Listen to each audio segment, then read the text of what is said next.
Uh, Very good morning to all. So in this lecture video, we will continue our discussion from in the previous class. We have just uh, started our discussion on the inquiries, types of inquiries. So what is this inquiry? What an inquiry is used for?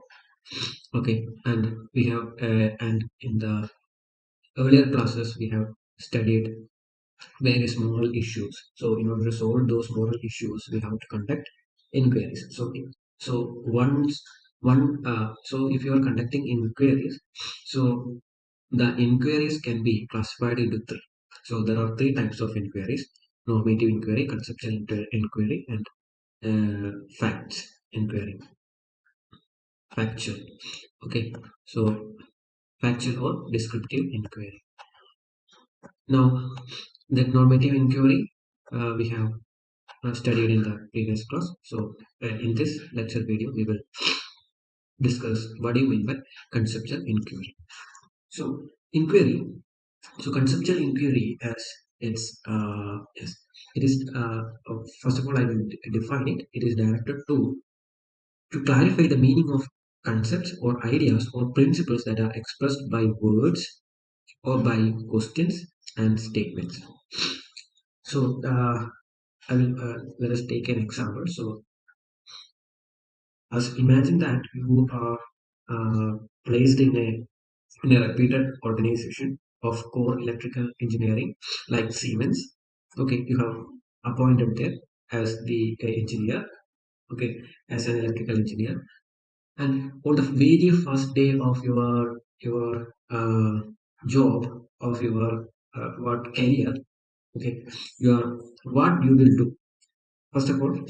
Uh, what need to know about first you should know about that organization. If it is Siemens, then you should know the what is that Siemens company, and the aim, the goal, or the mission of that company. Okay, the vision of that company, all such things, and what position is that currently that Siemens is in the in making in the world, or yes, a Siemens company is what place is that Siemens company you can place among the along with the other companies. So like that, these are the general information that you should know before entering into the before working as an engineer in Siemens, right? So and also that is as far as the company is concerned. Those informations are as far as the company concerned, or related to the company. But as far as you are concerned, you as an employee concerned, you should know some basic informations, basic ideas, or some uh, what some relevant, some important informations, or important knowledge about the working environment that provided by that company, because working environment is very important uh, in order to improve your career, to uh, what to improve your career, your skills, to yes, a good working environment should be there. Good working environment in the sense that you should have a safe environment first of all. If you are a girl, then safety is much more important, and also for boys also it is equally important. So safety in the workplace is very important. So first, what you have to do is how safe I am in that working environment that is being provided by that company. Okay, am I safe in that company? Safety means, what do you mean by safety? So you will ask yourself, what do you mean by safety? So safety means so and so. You know, you are that is actually based on your concept of safety, right? Safety means that is depends upon your concept of safety. So what do you mean by safety? So such kind of questions you will ask yourself, and also with the employer, and also with the co-workers, you will ask them. what do you mean by safety, how safe I am, and what is the how it is related to the risk, what are the risks of doing this particular job. Okay, and whether the employee or employees in this organization is is adopting some bribe. Okay, some bribe or something illegally they are doing, or my what is my duty in this organization, and what is the role of mine, what is the role of me in this organization, so that, and what do I have to do so that this company will flourish and will get profit out of it. So like that, so many questions you will ask. So you will inquire. So what actually you are doing is, by asking all these questions, you are actually investigating all these questions, or you are investigating the answers of all these questions. So this kind of investigation is known as conceptual inquiry. That means it is directed to clarify the meaning of concepts or ideas. That means concepts means you have a concept uh, associated with the safety. Okay, you have, and you have to justify that, you have to clarify that. Okay, or and also you have concepts or ideas about the risk of that job, that particular job. Okay, you have an idea or a concept, so you have to clarify, or you have to justify that concepts or ideas that you have made. Okay, and so that such kind of act of investigating in or act of investigation is that comes under the type conceptual inquiry. Okay, so it is directed to clarify the meaning of concepts or ideas or principles that are expressed by words or by questions and statements. Okay, for example questions are already we have discussed. So yes, then when moral concepts are discussed, normative and conceptual issues are closely interconnected. That means moral concepts. As far as an individual is concerned, if you are asking yourself the moral concepts, you have, yes, this conceptual inquiry, if the concepts are moral concepts, then the normative and conceptual inquiries are more closely interconnected.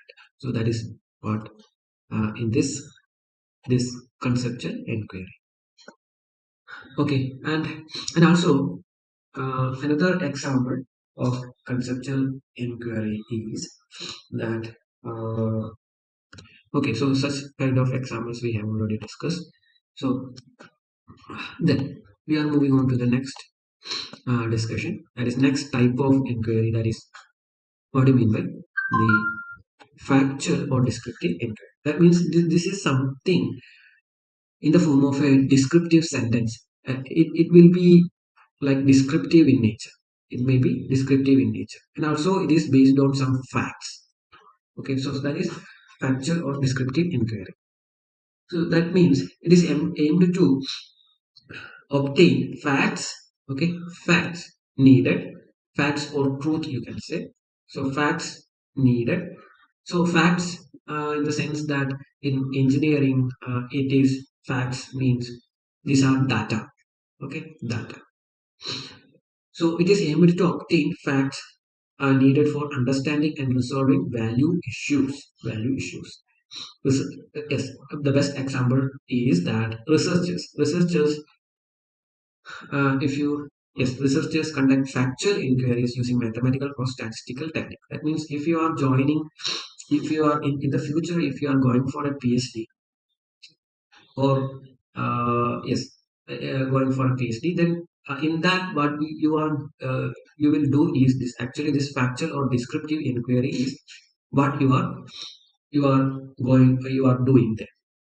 Okay, that means actually some mathematical tools and statistical techniques we use, such kind of tools and techniques we use, and we will find out the facts. Okay, and we will arrive at a conclusion. So that is what the researchers are doing. So such kind of act is known as factual or descriptive inquiry. The inquiry provide important information on business realities, engineering practice, and the effectiveness of professional societies in fostering moral conduct, the procedures used in risk assessment, and psychological profiles of engineers. So that means, for example, um, you are assigned with a project. Okay, you are a researcher or a R&D worker in an organization, and the head of that organization uh, is assigning a job for you, a task for you. Okay, so your task is being a researcher. Okay, you have to evaluate the performance and the performance of all the employees for the past 2 years. You have to evaluate, and you have to collect the data, and you have to yes, you have to collect the data for that, and you have to submit it before the in front of the head of that organization. So that is your task. So in that situation, what you will do, you will actually uh, you will ask the all the employees, okay, one by one. Personally, you will ask, and along with the data, the performance of we have you should be given the performance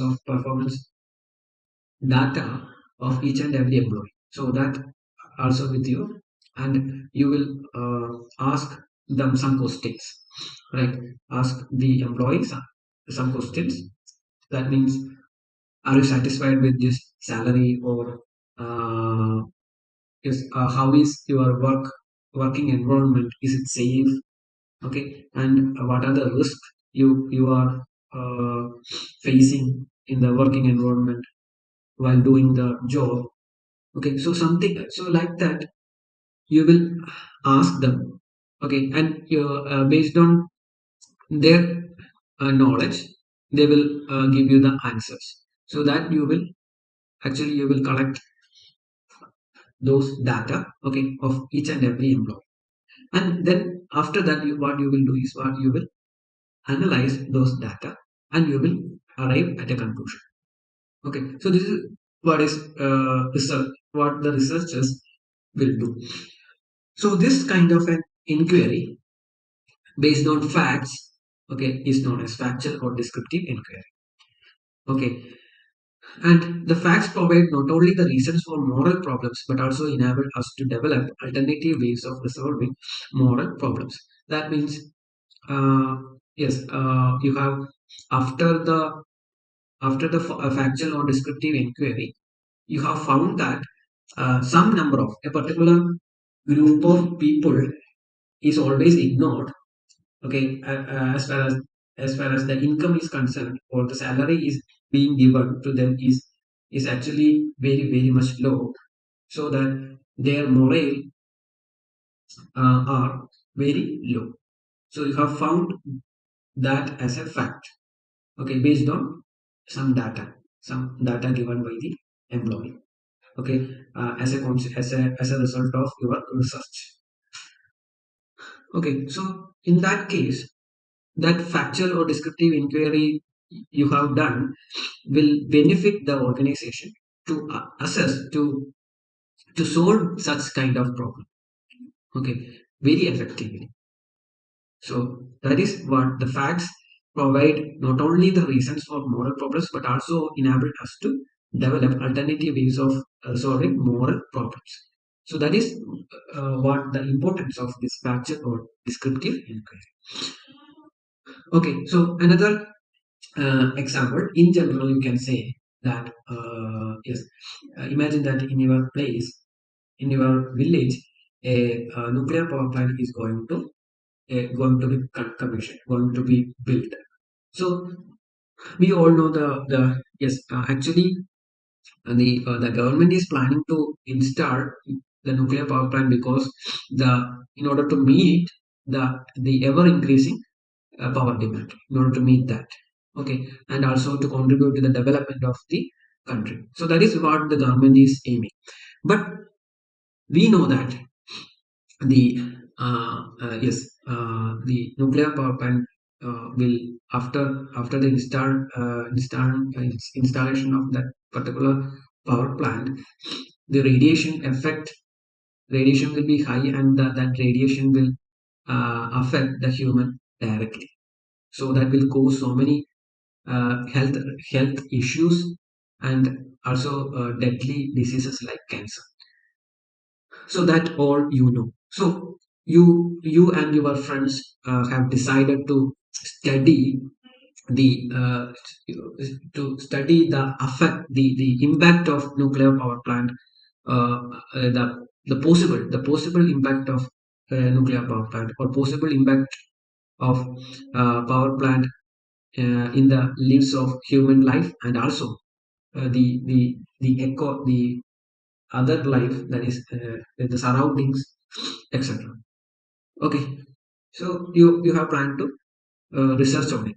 So, and you got some data, you have collected some data. uh, Based on that, that means this much of radiation will be there, and this much quantity of radiation will cause so and so diseases to, and also the space occupied by this nuclear power plant will cause a huge ecosystem loss. Like that, you have studied that problem based on relevant data. So such kind of inquiry is known as factual or descriptive inquiry. Okay, and in this type of inquiry, the questions arise. The questions that normally arises are four type of questions. That means, how were the benefits assessed? What are the procedures followed in risk assessment? What are short-term and long-term effects of drinking water being polluted? And who conducted the test on materials? So like that. So that means, uh, how were the benefits assessed? That means this question actually comes in an organization. Okay, how were the benefits assessed? That means the benefits uh, means how the employee and the employers are benefited, okay, while doing some project. Okay, how they are being benefited, if whether they are benefited equally. Okay, whether some group of people is being benefited much more than the other group people. So like that, if you go for such kind of inquiries, then that kind of inquiry is known as factual or descriptive inquiry. So that means this this is the characteristic of this inquiry is some descriptive, or the inquiry will be in descriptive sense. Okay, descriptive sense. Then another example is, what are the procedures followed in risk manage assessment? So that means, yes, the same example, if you take the nuclear power plant, if you take, then the what are the if the nuclear power plant is actually built, then what are the risks? Okay, what are the risks associated with that to the human lives, and also to the other what other lives other than the human beings, and also to the ecosystem. Okay, what are the risks? What are the threats to these elements? Okay, these what are the threats to human people, human ecosystem? So like that. So, and those threats, how it is being managed. Okay, whether these risks are managed by the government or that particular organization.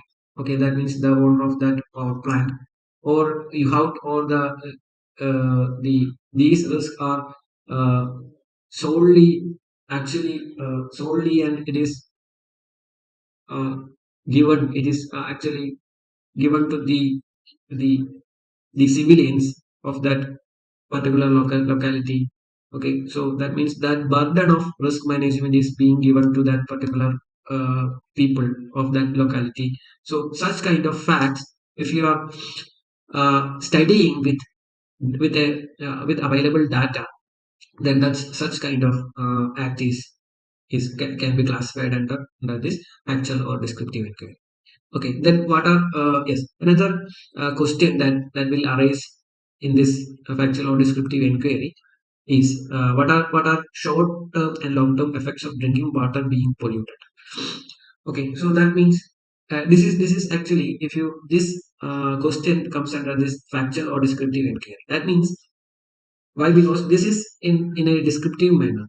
That means you have to get the answer of this question. You will get the answer of this question only by analyzing some data and doing some research. Okay, so that is what do you mean by descriptive inquiry? Then who conducted the test on materials?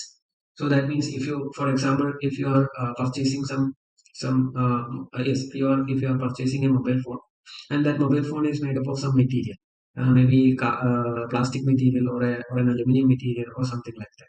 So you should know, okay, what material is that, and what are the tests being conducted to ensure the safety of those materials, and also uh, who conducted the test. That means whether the company conducted, or the Indian Standard Bureau of Indian Standard conducted those tests and ensure the safety. So such kind of inquiry, such kind of questions, if you ask, and if you find the answers of all that by based on some facts, some data, then such kind of inquiry is known as factual or descriptive inquiry.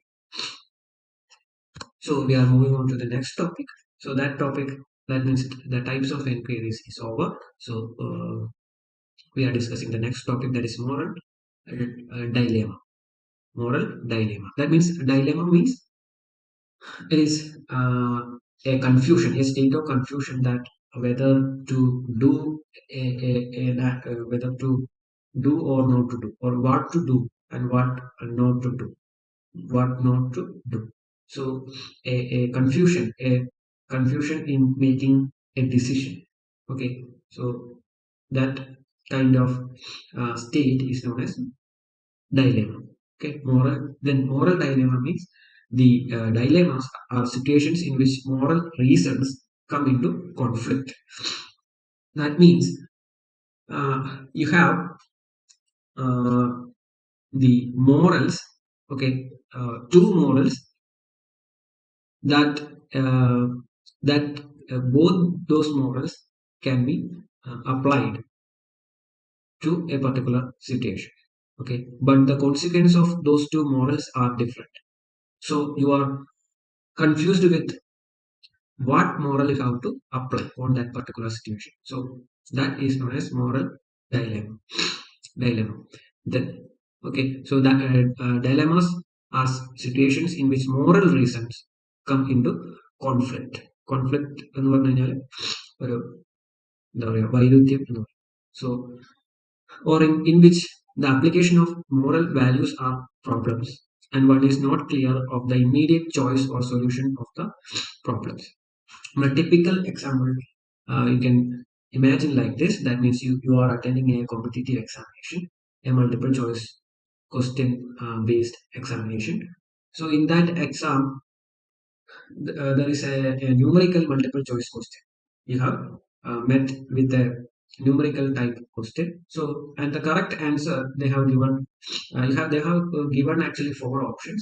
One is 4 ampere, and the next one is 4.5 ampere, and then 4.6 ampere, then 4.7. Okay, so then you obtained the answer. You got the answer as 4.55. 4.55. So that means 4 is ruled out, option is ruled out, and option D is also ruled out, 4.7 ampere. That option is also ruled out. But 4.5 can be an answer, and 4.6 can also be an answer. So in that situation, you have a dilemma. You are in a situation of dilemma. You have a confusion whether to choose 4.5 ampere as a answer, and 4.6, or 4.6 as an answer to that particular question. So okay, so both are actually 4.55. If you round up, then you will get 4.6, and if you round it down, then you will get 4.5. So both actually morally both are right only. Okay, but only one solution is there. Okay, so you are in a moral dilemma. You can say that moral uh, You are in a moral dilemma situation, whether to choose the B option or C option. Okay, so such kind of a situation, as far as a engineer is concerned, you will come across in many uh, situations. Okay, then moral reasons could be rights, duties, goods, or obligations, and these situations do not mean that things have gone wrong. Actually, in our example, it doesn't mean that you have done a wrong calculation there. Okay, in the example of competitive examination, like 4.5 ampere, 4.6 ampere, it doesn't mean that you have done something wrong. Okay, but actually both are correct only. That is 4.5 can be round up to 4.6 and can be round down to 4.5 ampere also. Okay, so both are right only, but there is a complexity. But actually there is some moral complexity. Which option is more correct? So that moral complexity comes to your mind. So that is why you have uh, in a you have in that kind of dilemma. Okay, then and also this makes the decision making complex. And another example given in the textbook is that a person promised to meet a friend and dine, but he has to help his uncle who is involved in an accident. Okay, one has to fix the priority. That means a person. So imagine that as the person mentioned here. Okay, and you have a uncle and you have a friend also, a good friend. Okay, and that friend actually came to home after a long time. Suppose imagine like that, and he or she is planning to came back. Actually, planning to go back to his or her workplace immediately. Okay, immediately. So he or she has got only one day, a single day, and actually you have promised him or her that you will came at came in his or her home and you will meet your friend and dine.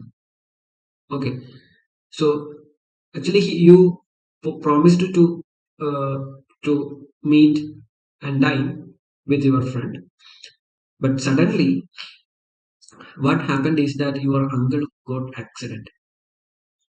Okay, he's been involved in an accident. So in that situation, you have to make you have to fix some priority, right? Whether you have to go and meet your friend, or you have to help your uncle. Okay, actually your uncle has no other relatives. Suppose imagine like that you are the only relative to your uncle. So in that situation, what that kind of a situation is known as moral dilemma. Okay, moral dilemma. So if your friend is a good friend, then he or she will understand that. Okay, if you explain to him or her that my uncle encountered with an accident, so I have to go and I have to help him. So kindly excuse me or something like that. If you explain to your friend, then if that friend is a good friend, then your friend will accept it. Okay, I will understand, and I will, okay, I will not compel you. We will meet next in the next coming of next coming or next situation, or next week. Okay, or something like that. He will tell you, right? So that problem will be solved. So Actually, the situation do not mean that things have gone wrong in that situation. Actually, uh, if you choose either of the option, okay, the things you cannot say that the things entirely gone wrong. Okay, but it is a kind of uh, moral complexity. That means if you ignore your uncle who has no relatives to help him, and if you yes, and you ignore that kind of a person, and you uh, you go and meet your friend in that decision. Okay, with that decision, actually you are doing something. Yes, you are some doing actually not actually you are proving that you are very selfish. Okay, and you are not helping your uncle. So that kind of a feeling you will get. Okay, and if you completely ignore your friend, your good friend, and you will not at all informing your friend that this is the scenario, and I will not be able to make or I will not be able to meet you, so kindly excuse me. So that if you that kind of communication, if it is not done between you and your friend, then also you are actually uh, making that your friend a what a being ignored. Okay, so both should not be done, but you have to think it properly, and you have to take a decision. Okay, and you have to tell your friend kindly kindly you have to make your friend understand this is the situation. Okay, so such kind of examples can be the moral examples for moral dilemma. Okay, yes, there are some difficulties in arriving at that solution to the problems in dilemma. The three complex situations leading to moral dilemmas are the problem of vagueness, the problem of conflicting reasons, okay, then the problem of disagreement. So that means there are some difficulties in arriving at the solution to the problems in dilemma. So when you meet with a dilemma, there are some difficulties in arriving at an appropriate solution to these problems. There are some difficulties. So the three complex situations leading to moral dilemmas. There are actually three complex situations leading to moral dilemmas. Dilemmas. You have to avoid these three complex situations so that moral dilemmas can be avoided. So the three complex situations are the problem of vagueness. First of all, എന്ന് വെച്ചാൽ എല്ലാത്തിനെയും കുറിച്ചുള്ള ഒരു അവ്യക്തത, ഒരു വ്യക്തത ഇല്ലായ്മ, അതാണ് പ്രോബ്ലം ഓഫ് വേഗ്നെസ് എന്ന് പറയുന്നത്. അതായത് ഒരു വ്യക്തത ഇല്ലാത്തത്. കാരണം നമ്മളിപ്പോൾ ഒരു ഓർഗനൈസേഷനിൽ വർക്ക് ചെയ്യുകയാണെങ്കിൽ, ഒരു ഗവൺമെന്റ് ഓർഗനൈസേഷനിൽ നമ്മൾ വർക്ക് ചെയ്യുകയാണെങ്കിൽ, ആ ഗവൺമെന്റ് ഓർഗനൈസേഷനെ കുറിച്ച് ഉള്ള ഒരു വ്യക്തത ഇല്ലായ്മ, അതിന്റെ ആ ഗവൺമെന്റ് ഓർഗനൈസേഷൻ എന്തിനാണ് നിലകൊള്ളുന്നത്, അതിന്റെ അതെങ്ങനെയാണ് എന്താ പറയുക വർക്ക് ചെയ്യുന്നത്, ഓക്കെ, അതുപോലെ തന്നെ അതിന്റെ എംപ്ലോയീസും അതുപോലെ തന്നെ എംപ്ലോയേഴ്സും പാലിക്കേണ്ടുന്ന ചില നിയമങ്ങൾ, ഓക്കെ, പാലിക്കേണ്ടുന്ന ചില കോഡ് ഓഫ് കണ്ടക്ട്സ്, ചില നിയമങ്ങൾ. അപ്പൊ അതിനെക്കുറിച്ചൊന്നും ഒരു വ്യക്തത ഇല്ലാത്ത ഒരാളാണ് നിങ്ങളെങ്കിൽ നിങ്ങൾക്ക് ഇങ്ങനെ ഒരു മോറൽ ഡൈലേമ സംഭവിക്കാം. Okay, that means one is unable to distinguish between good and bad, right or wrong principle. Okay, അതായത് നമ്മളിപ്പോൾ ഒരു ഗവൺമെന്റ് ഓർഗനൈസേഷനാണ് വർക്ക് ചെയ്യുന്നതെങ്കിൽ അതിൽ അതിന്റെ പ്രിൻസിപ്പിൾസിൽ ഗുഡ് ഏതാണ് ബാഡ് ഏതാണെന്ന് അത് ഓൾറെഡി നമ്മൾ ആ ഒരു ഓർഗനൈസേഷൻ നിങ്ങൾക്ക് പരിചയപ്പെടുത്തി തന്നിട്ടുണ്ടാവും. അപ്പൊ അതിനെക്കുറിച്ച് വിവരം ഇല്ല എങ്കിൽ നിങ്ങൾ എന്ത് ചെയ്യും? നിങ്ങൾക്ക് ഗുഡ് ആ ഒരു നല്ല പ്രവൃത്തി മോശം പ്രവൃത്തി എന്നുള്ള ആ ഒരു വകതിരിവ്, ഒരു വേർതിരിച്ച് കാണാനുള്ള കഴിവ് നിങ്ങൾക്ക് ഇല്ലാതെ വരും. ഓക്കെ, അപ്പൊ എന്ത് സംഭവിക്കും? നമ്മൾ അങ്ങനെയുള്ള അബദ്ധത്തിൽ ചാടാം. ഉദാഹരണത്തിന് നമ്മൾ കൈക്കൂലി മേടിക്കാറ്.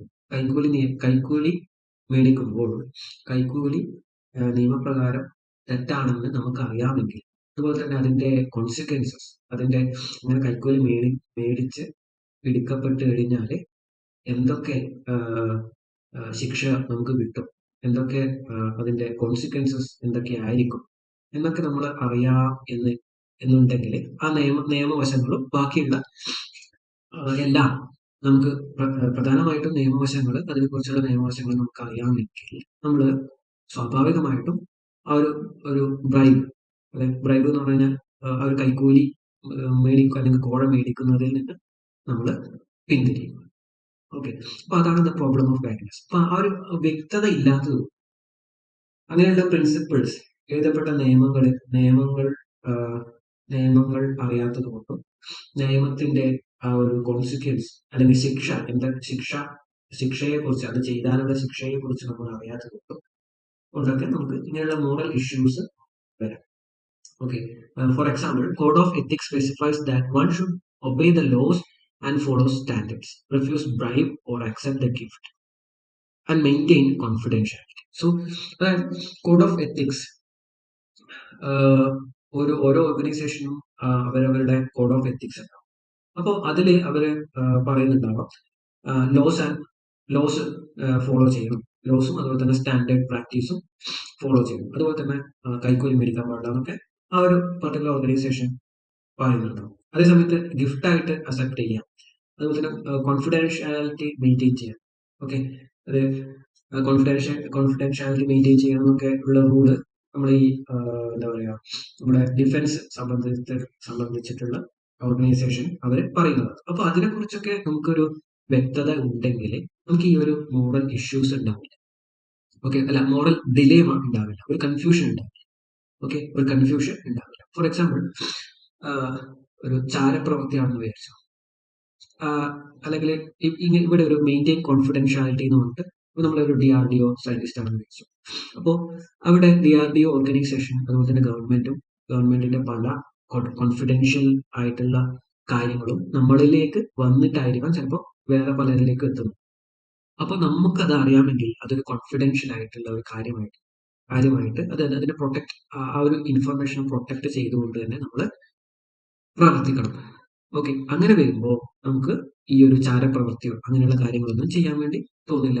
അപ്പൊ അവിടെ ഒരു കൺഫ്യൂഷൻ ഇല്ല. അപ്പൊ ഒരാളെ നിങ്ങൾ അപ്രോച്ച് ചെയ്യുന്നു വിചാരിക്കും, ഇങ്ങനെയുള്ള ഇൻഫർമേഷൻസ് കളക്ട് ചെയ്യാൻ വേണ്ടിയിട്ട് ഒരാൾ അപ്രോച്ച് ചെയ്യണം. അപ്പൊ നമുക്ക് അവിടെ ഒരു കൺഫ്യൂഷൻ ഇല്ല, കാരണം ഇതൊരു കോൺഫിഡൻഷ്യൽ ആയിട്ടുള്ള ഒരു കാര്യമാണ്. I have to maintain that confidentiality, so I will not give you the data. അത്രേ ഉള്ളൂ. അതേസമയത്ത് ഇത് അറിയാത്ത ഒരാൾ എന്ത് സംഭവിക്കും? ഓക്കെ, അത് ഞാൻ ചെയ്യണം, ഇത് ചെയ്യണം, ഞാൻ ഈ ഒരു ഡാറ്റ നിങ്ങൾക്ക് തരണോ, അല്ല ഇത് ആർക്കും പറഞ്ഞു കൊടുക്കാതെ ഞാൻ സൂക്ഷിക്കണോ എന്നുള്ള ഒരു കൺഫ്യൂഷൻ, മോറൽ ഡൈലേമ ഉണ്ടാകും. അതേസമയത്ത് ഇങ്ങനെയുള്ള പ്രിൻസിപ്പിൾസും ആ ഒരു ഓർഗനൈസേഷനെ കുറിച്ച് അറിയുന്ന ഒരാൾക്ക് ആക്ച്വലി എന്ത് സംഭവിക്കില്ല, മോറൽ ഡൈലേമ ഉണ്ടാവില്ല. Okay, then the problem of conflicting reasons, ഘടകവിരുദ്ധമായിട്ടുള്ള കാരണങ്ങൾ. Okay, that means one is able to choose between two good moral solutions. One has to fix priority through knowledge or value system. അതാണ് നമ്മൾ കുറച്ച് തൊട്ട് മുന്നേ നമ്മൾ പറഞ്ഞ എക്സാമ്പിൾ എടുക്കുകയാണെങ്കിൽ, നിങ്ങളുടെ ഫ്രണ്ടിനെ മീറ്റ് ചെയ്യാൻ പോകുന്ന എക്സാമ്പിൾ, അതുപോലെ തന്നെ in between your uncle has got accident, uncle is been involved in an accident. So in that example, you have to make a priority. You have to fix a priority. So if the moment you fix the priority, the problem is being solved, right? So that is what is the problem of conflicting reasons. So conflicting reasons of doing, അതായത് ഒരു കാര്യം ചെയ്യാനും ചെയ്യാതിരിക്കാനും നമുക്ക് പല കാരണങ്ങളുണ്ടാവും, അല്ലെ? പക്ഷെ നമ്മൾ ആ കാരണങ്ങൾ പല ഘടകവിരുദ്ധമായിട്ടുള്ള കാരണങ്ങളും ഉണ്ടാവാം. നമ്മൾ പലതിനെയും ന്യായീകരിക്കുന്നതുണ്ടാവാം. ഒരു കാര്യം ചെയ്യാൻ വേണ്ടി നമ്മൾ പല കാരണങ്ങളും നിരത്താറുണ്ട്. പക്ഷെ അല്ലെങ്കിൽ ഒരു കാര്യം ചെയ്യാതിരിക്കാൻ വേണ്ടിയിട്ട് നമ്മൾ പല റീസൺസും നമ്മൾ ചെയ്യാറുണ്ട്. അപ്പൊ അങ്ങനെ കോൺഫ്ലിക്റ്റിംഗ് ആയിട്ടുള്ള കാരണങ്ങൾ നമ്മുടെ മനസ്സിലേക്ക് വരുമ്പോൾ നമ്മൾ എന്ത് ചെയ്യണം? You have to fix the priority. Okay, അതായത് ഇത് ചെയ്തു കഴിഞ്ഞാൽ എനിക്ക് നല്ലത് സംഭവിക്കും. You have to fix the priority. So that means yes, അതാണ് പറയുന്നത്. So one is unable to choose between two good moral solutions. അതായത് രണ്ട് സൊല്യൂഷൻ ഉണ്ട്.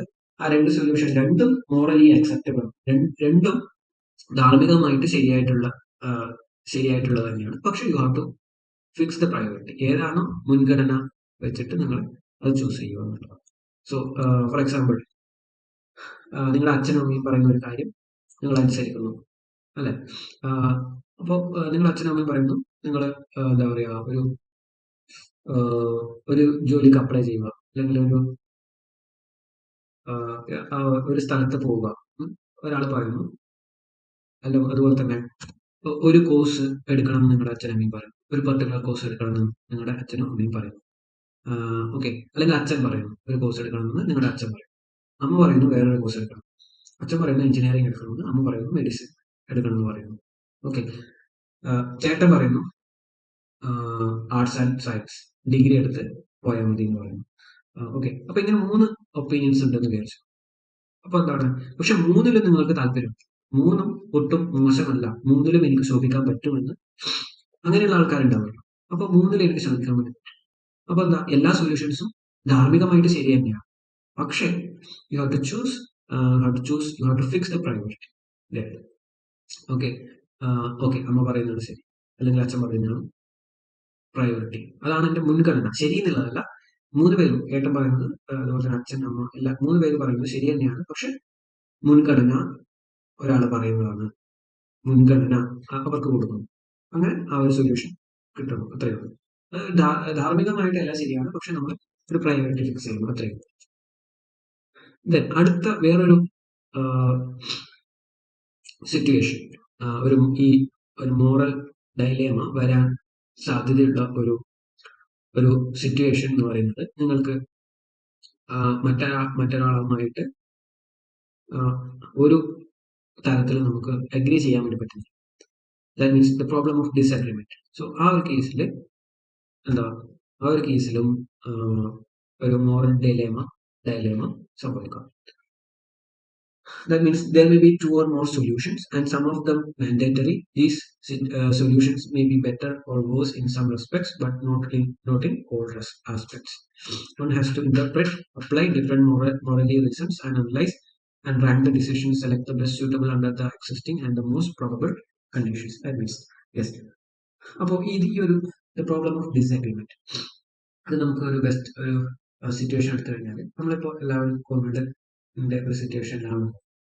അപ്പോൾ കോവിഡ് ഇപ്പോൾ ലോക്ക്ഡൗൺ ചില ഇളവുകളൊക്കെ വരും ഗവൺമെന്റ് തന്നിരിക്കുകയാണ്. അപ്പൊ ഈ ഒരു ഇളവ് ഒക്കെ വന്നപ്പോൾ എന്താ പറയാ, നമുക്ക് ഫോർ എക്സാമ്പിൾ ഉദാഹരണത്തിന് പാർക്കുകളും വിനോദസഞ്ചാര കേന്ദ്രങ്ങളൊക്കെ ഗവൺമെന്റ് തുറന്ന് കൊടുക്കുകയാണെന്ന് വിചാരിച്ചു. ആ ഒരു സമയത്ത് ഓക്കെ, നിങ്ങളുടെ ഒരു ഫാമിലിയിൽ ഒരു ബ്രദർ, ഒരു സിസ്റ്റർ, അതുപോലെ ഓക്കെ, നിങ്ങൾ പിന്നെ ഒരു യെസ് ഫാദർ ആൻഡ് മദർ, ഇങ്ങനെയുള്ള ഒരു ഫാമിലി ആണെങ്കിൽ ആക്ച്വലി യങ്ങർ ബ്രദേഴ്സ് ആണ് ചെയ്യുക. അവർക്ക് യെസ്, അവർ കുറേ കാലമായിട്ട് വീടുകളിൽ തന്നെ ഇങ്ങനെ അടച്ചുകൂടിയിരിക്കുന്ന ആൾക്കാരാണ്. അപ്പൊ അവർക്കൊരു പുറത്തു പോകണമെന്നൊരു ആഗ്രഹം സ്വാഭാവികമായിട്ടും. അപ്പൊ അവർ നേരെ അച്ഛനോട് അമ്മയോട് പറയും, പുറത്ത് ഇന്ന് പാർക്കിലോ അവിടെ ഇവിടെ പോയിട്ട് നമുക്ക് എൻജോയ് ചെയ്തിട്ട് വരാമെന്ന് ഒരു സജഷൻ കൊടുക്കുന്നു, അച്ഛന്റെ മുമ്പിൽ കൊടുക്കുന്നു. ഓക്കെ, അതേസമയത്ത് അച്ഛന്റെ കയ്യിൽ മേ ബി ഒരു പൈസ കുറവാണെന്ന് വിചാരിച്ചു. അപ്പോൾ നമ്മളിപ്പോൾ അങ്ങനെ ഒരു എൻജോയ്മെന്റിലേക്ക് പോയി കഴിഞ്ഞാൽ ചിലപ്പോൾ കോവിഡ് വരാൻ സാധ്യതയുണ്ട്. കോവിഡ് വന്നു കഴിഞ്ഞാൽ ആരോഗ്യത്തിനും അതുപോലെ തന്നെ സമ്പത്തിനും എല്ലാത്തിനും ഭീഷണിയാണെന്ന് ആ അച്ഛനെ അറിയാം. പക്ഷേ ആ ഒരു രക്ഷിതാവിന് ഇവരുടെ ഈ ഒരു കുട്ടികളുടെ ആഗ്രഹത്തെയും എന്താ പറയാ തിരസ്കരിക്കാൻ വേണ്ടി പറ്റില്ല, അല്ലെ? കാരണം കുറെ കാലമായിട്ട് വീട്ടിൽ അടച്ചുകൂടിയിരിക്കുന്ന കുട്ടികളാണ്, ചെറിയ കുട്ടികളാണ്. അപ്പൊ അവർക്ക് പാർക്കിൽ പോകണം എന്ന് തോന്നുന്നത് സ്വാഭാവികം. അപ്പൊ അവിടെ ഒരു മോറൽ ഡൈലേമ, ഒരു കൺഫ്യൂഷനാണ് ഇവിടെ, അല്ലെ? ഓക്കെ, അതേ സമയത്ത് അപ്പോൾ എന്ത് സംഭവിച്ചു, ഇങ്ങനെയുള്ള ഒരു മോറൽ ഡൈലേമ വന്നപ്പോ ഓക്കെ, ചേച്ചി പറഞ്ഞു, അല്ലെങ്കിൽ ചേച്ചി പറഞ്ഞു, ചേച്ചി അച്ഛന്റെ സൈഡിൽ കൂടി, അല്ലെ? അച്ഛൻ സപ്പോർട്ട് ചെയ്തു. ഓക്കെ, അതായത് ഇവിടെ ഇങ്ങനെ പോകണമെന്നില്ല, അതായത് പുറത്തു പോയി ഇനിയിപ്പോൾ എൻജോയ് ചെയ്യേണ്ട സമയമല്ല, നമ്മളിപ്പോഴും കരുതിയിരിക്കണം, എന്ന നിലപാടിലാണ് ചേച്ചിയുള്ളത്. പക്ഷെ അനിയന്മാർ അല്ലെങ്കിൽ ബ്രദേഴ്സ് അവര് പറയുന്നത് ഇല്ല, നമുക്ക് എന്താ പറയാ പോകണം എന്നുള്ള ഒരൊറ്റ വാശി. അതായത് പാർക്കിൽ പോകണം, കുറെ നാളായി വെറുതെ ക്ലാസ് ഇല്ല, ഓൺലൈൻ ക്ലാസ്സുകളൊന്നും ഇല്ല, അപ്പൊ എന്തായാലും പോയിട്ട് എൻജോയ് ചെയ്യണം എന്നുള്ളൊരു ഒരു ഒരു എന്താ പറയാ ഒരു കടുംപിടുത്തത്തിലേക്ക് കുട്ടികൾ പോകും. അപ്പൊ അവിടെ എന്താ ഒരു ഡിസഗ്രിമെന്റ്, പ്രോബ്ലം ഓഫ് ഡിസഗ്രിമെന്റ് ആണ് അവിടെ വരുന്നത്, അല്ലെ? അപ്പോ ആ ഒരു സിറ്റുവേഷനിലാണ് ഒരു ഒരു ഡിസഗ്രിമെന്റ്, യോജിക്കാൻ പറ്റാത്ത ഒരു അഭിപ്രായങ്ങൾ വരുമ്പോൾ അവിടെ എന്ത് വരുന്നു, അവിടെ ഒരു മോറൽ ഡൈലേമ സംഭവിക്കുന്നു. ഓക്കെ, സോ അതാണ് there may be two or more solutions and none of them mandatory. So ഇവിടെ എന്ന് പറയുന്നത് യെസ്, ആ ഒരു സമയത്ത് ചിലപ്പോൾ അമ്മ വന്നിട്ട് പറയുന്നു, ഓക്കെ നമുക്ക് ഇവിടെ എന്താ പറയാ പാർക്കിലും അതുപോലെ തന്നെ മറ്റു വിനോദസഞ്ചാര കേന്ദ്രങ്ങളിൽ പോയി പോകാതെ നമുക്ക് ഇവിടെ വല്ല കുക്കിംഗ് അല്ലെങ്കിൽ അങ്ങനെ വല്ല കളികളും അത് ഇതോ കളികളൊക്കെ കളികളും അതുപോലെ തന്നെ ബാക്കിയുള്ള കാര്യങ്ങളൊക്കെ ചെയ്ത് നമുക്ക് ഇവിടെ കുറച്ച് നാൾ കൂടി സന്തോഷത്തോടെ ഇവിടെ ഇരിക്കാം എന്നാണ് അമ്മ പറയുന്നതെങ്കിൽ അതെന്താ, അത് വേറൊരു ഒപ്പീനിയനാണ് അല്ലെങ്കിൽ വേറൊരു സൊല്യൂഷൻ, അല്ലെ? അപ്പൊ അങ്ങനെയുള്ള കുറെ സൊല്യൂഷൻസ് വരുമ്പോൾ അവിടെ ഒരു എന്താ പറയാ, അതേസമയത്ത് ഈ ഒരു സൊല്യൂഷൻസ് എല്ലാം മാൻഡേറ്ററി ആവണമെന്നില്ല, ഈ ഒരു സൊല്യൂഷൻസ് എല്ലാം നമുക്ക് പോസിബിൾ ആവണമെന്നില്ല, പക്ഷെ പോസിബിൾ ആയിട്ടുള്ള ഒരു സൊല്യൂഷൻ ആണ് ഇതെല്ലാം. ഓക്കെ, പക്ഷെ എല്ലാം ഒരു മാൻഡേറ്ററി ആവണമെന്നില്ല. Okay, so these solutions may be better or worse in some respects but not in all aspects. അതായത് എല്ലാവരും പറയുന്നതിൽ ചില കാര്യങ്ങളുണ്ട്, ചില നല്ല വശങ്ങളും ഉണ്ട്, ചില മോശം വശങ്ങളും ഉണ്ട്. ആ ഒരു ഒരു സിറ്റുവേഷനിൽ എന്താ മോറൽ ഡൈലേമ സംഭവിക്കാം. ഓക്കെ, ഓക്കെ, അപ്പൊ അത് അങ്ങനെയുള്ള സിറ്റുവേഷൻസ് എങ്ങനെയാണ് സോൾവ് ചെയ്യുന്നത്? അപ്പൊ ഇവിടെ അച്ഛനെയാണ് ഇങ്ങനെ ഒരു ഒരു മോറൽ ഡയലേമ സിറ്റുവേഷൻ വന്നത്. അപ്പോൾ ഫാദർ എന്ത് ചെയ്യും, എല്ലാവരുടെയും അഭിപ്രായങ്ങൾ ഒന്നുകൂടി ഒന്ന് അനലൈസ് ചെയ്യും, എന്നിട്ട് അതിനനുസരിച്ചിട്ട് റാങ്ക് ചെയ്യും, അല്ലെ? ഒന്ന് അനലൈസ് ചെയ്യും, എന്നിട്ട് ഓക്കെ കുട്ടികൾ പറയുന്നു, ഓക്കെ കുട്ടികൾ പറയുന്നു അവർക്ക് അവരുടെ ആ ഒരു ചെറിയ പ്രായത്തിൽ ഉണ്ടാകുന്ന ആർക്കും ഉണ്ടാകുന്ന ഏത് കുട്ടികൾക്കും ഉണ്ടാകുന്ന ആ ഒരു മനോവികാരം തന്നെയാണ് ഈ ഒരു കോവിഡ് ലോക്ക്ഡൌൺ സമയത്ത് അവർക്ക് ഉണ്ടായതെന്ന് ഒന്ന് മനസ്സിലാക്കുന്നു, അച്ഛൻ മനസ്സിലാക്കുന്നു. ഓക്കെ, അമ്മ പറയുന്നു ഓക്കെ ഹെൽത്ത് നോക്കണമെന്നാണ്. അപ്പോൾ അതുപോലെ തന്നെ ബാക്കി കുക്കിംഗ് അങ്ങനെയുള്ള കാര്യങ്ങൾ, ഭക്ഷണം നല്ല ഭക്ഷണം ഉണ്ടാക്കി കഴിക്കാം ഇവിടുന്ന്, അല്ലെങ്കിൽ മറ്റു കളികളിൽ ഏർപ്പെടാം എന്നൊക്കെ ഉള്ള സൊല്യൂഷൻസ് ആണ് അമ്മ നേരത്തെ. അപ്പോൾ ഓക്കെ അതും ശരിയാണെന്ന് അനലൈസ് ചെയ്തിട്ട് മനസ്സിലാക്കുന്നു. പിന്നെ ചേച്ചി പറയുന്നത് ശരിയാണെന്ന് അനലൈസ് ചെയ്തിട്ട് മനസ്സിലാക്കുന്നു. സോ അങ്ങനെ ഒരു റാങ്ക് ചെയ്തിട്ട് ഒരു പർട്ടിക്കുലർ ഡിസിഷനിലേക്ക് അവർ കൺവേഴ്സ് ചെയ്യും. ഓക്കെ, അങ്ങനെയാണ് ഈ ഇങ്ങനെയുള്ള പ്രോബ്ലംസ് സോൾവ് ചെയ്യുന്നത്. ഓക്കെ, അതായത് select the best suitable under the existing and the most probable conditions. So അങ്ങനെയാണ് ഇങ്ങനെയുള്ള ഒരു ഡൈലേമാസ് സോൾവ് ചെയ്യുന്നത്. So these are the three complex situations leading to moral dilemmas. Okay, thank U.